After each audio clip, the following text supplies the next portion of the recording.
नमस्कार. आज आपण अशा व्यक्तीबद्दल जाणून घेणार आहे जो टीम इंडियाचा खूप महत्त्वाचा पार्ट आहे.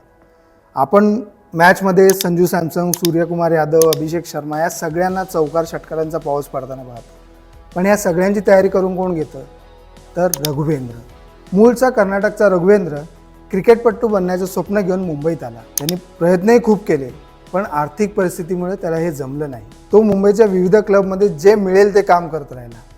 पण अशावेळी सचिन तेंडुलकरची नजर त्यावर पडली.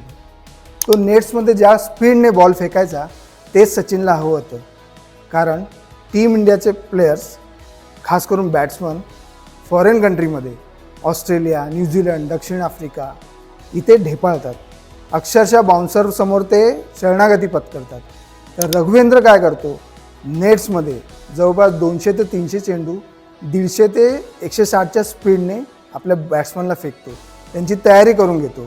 बाउन्सर, यॉर्कर, स्लो बाउन्सर ज्या व्हेरिएशनने त्याला ते टाकता येतं तो टाकतो. अशा पद्धतीने आपल्या बॅट्समनची तयारी होते. आणि आता तुम्ही नुकतीच इंग्लंडची सिरीज पाहिली असेल. शुभमन गिलने सर्वाधिक रन करून एक विक्रम केला. तर ह्याच रघुवेंद्रने शुभमन गिलकडून ती तयारी करून घेतली होती. असा हा आपल्या टीम इंडियाच्या पडद्यामागचा हिरो. तुम्हाला असेच स्टोरी आम्ही सांगणार आहोत. त्यासाठी फॉलो करा सकाळ स्पोर्ट्स.